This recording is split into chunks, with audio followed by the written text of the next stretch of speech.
Сәлем достар, біз бүгін өте дәмді блинчики әзірлейтін боламыз. Қаймақпен немесе вареньемен шайға қосып жесеңіздер өте дәмді болады.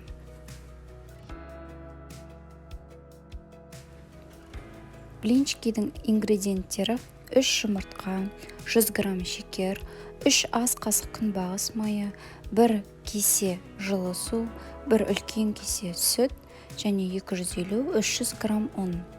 Ең алдымен 3 жұмыртқаны және шекерді миксермен жақсылап тұрып араластырамыз.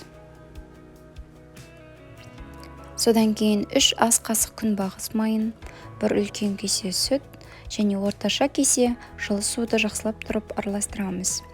Содан кейін 250 немесе 300 грамм ұнды илегіштен өткіземіз.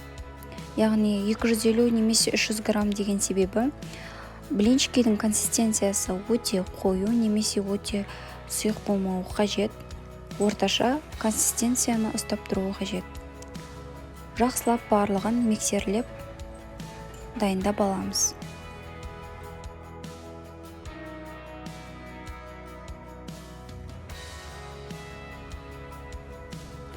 Міне, сұйықтығы осындай болуы қажет.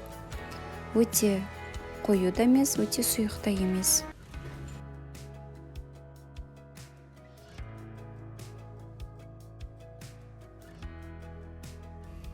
Міне, осылай әдемі шығады.